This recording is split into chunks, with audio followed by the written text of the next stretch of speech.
Hi, my name is Richard Lang. In this film I'm going to invite you to take a fresh look at yourself, a fresh look at your identity. But why should you do this? If someone were to inform you that really you were a king or a queen, and that you owned dozens of castles and yachts and so on, wouldn't you want to see if it were true? And if it were true, wouldn't you want to claim your inheritance? Well, there's an ancient body of wisdom that says that who we normally think of as ourselves, the one we see in the mirror, isn't all that we are. That's our public identity, who we are on the outside. We also have a private identity, an inner self, and our inner self is far richer and more powerful than any king or queen. Boundless and timeless, it's the source and container of everything.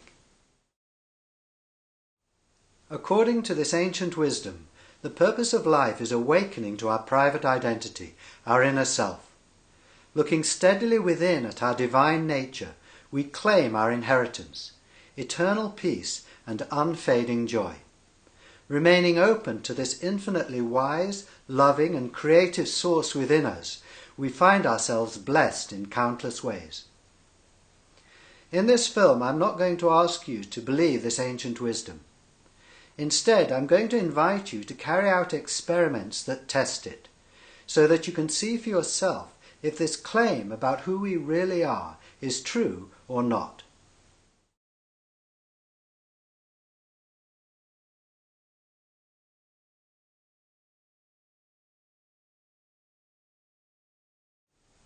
First, I'll rephrase this spiritual claim about our identity in modern physical terms.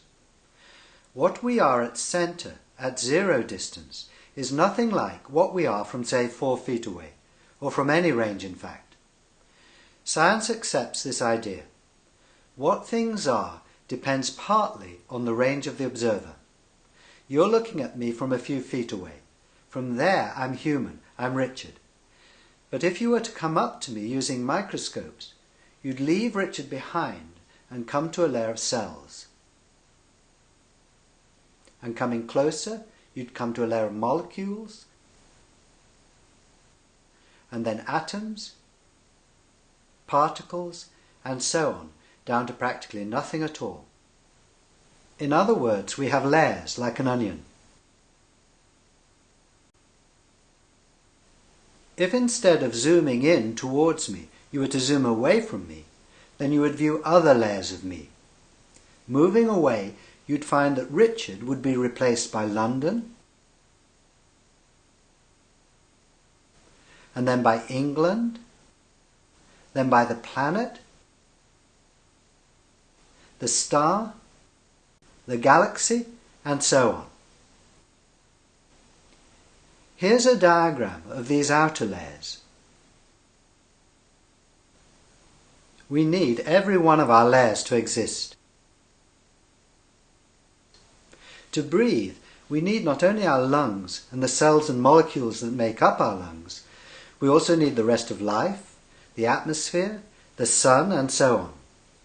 Though we identify primarily with what we look like from a few feet away, with our human layer, we need every layer. It's one undivided system.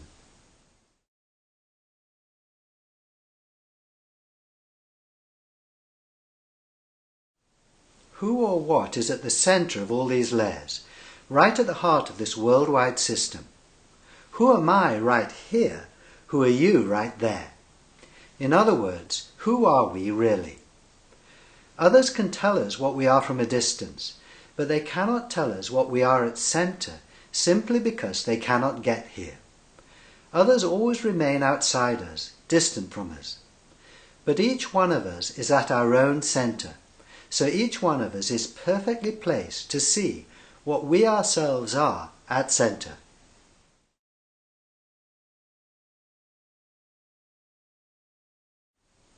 I'm looking at my own center now, and I find here no face, no appearance.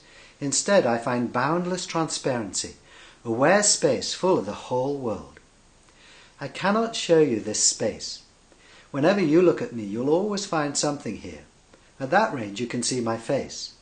But what I can do is invite you to look there where you are, to see if you're in the same boundless condition there as I am here. So let's see if this amazing claim about you, about me, about everyone is true. If it is true, and if awareness of this inner reality becomes the norm in society, I believe that all life on this planet will benefit. The first experiment I'm going to guide you through is the pointing experiment.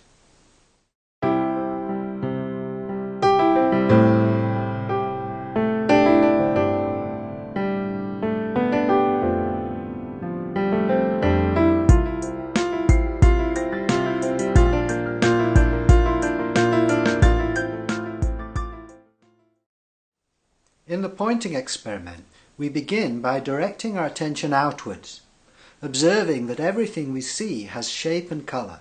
Everything is a thing. Then gradually we direct our attention closer to ourselves until finally we're looking in, at the place we're looking out of, to see if we also have shape and colour, to see if we're things at centre or no thing, capacity for the world. Point at something in front of you and notice its colour and its shape. It's a thing. Bring your finger down a little and point at something else and notice its colour and shape. It's a thing as well.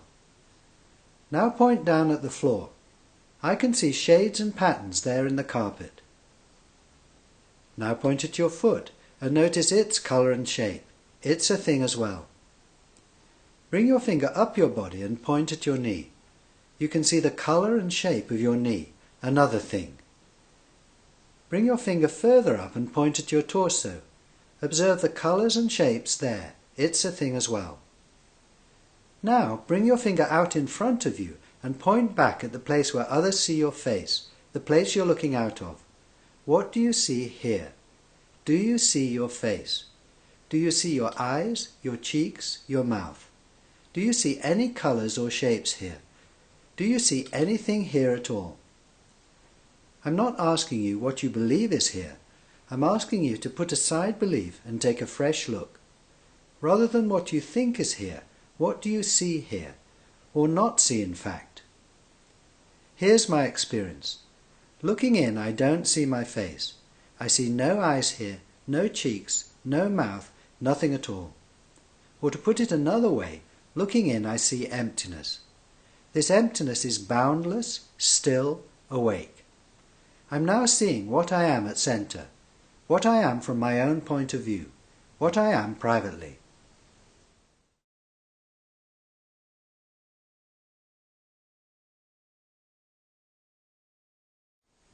I'm now going to guide you through an extension of the pointing experiment. This involves pointing in and out at the same time, two-way pointing. This indicates that the space at centre isn't just empty, it's also full.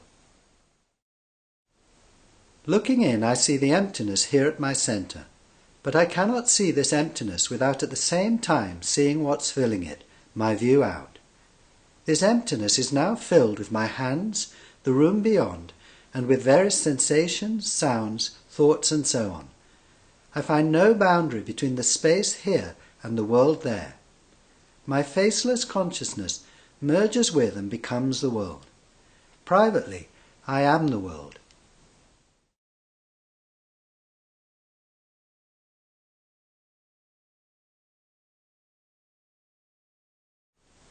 Of course, we remain aware of our public identities, of what we look like to others and to ourselves in the mirror. I'm aware that for you I'm Richard, and I identify with Richard. I identify with my face, my body, my name, my age, my thoughts and feelings, and so on. In other words, I'm aware of living a two-sided life. I have both a public and a private self. You can see my public self, but my private self is hidden from others. It's an inner secret. However, I believe that if you look there where you are, you'll see your private self, and you'll see that your private self is no different from mine. It has no face, no name, no age. It's capacity. If you're now seeing this faceless capacity where you are, then we're now sharing a wonderful secret, the secret of who we all really are. Of course, your view out from this capacity is different from mine, but the capacity itself, this boundless consciousness, is the same.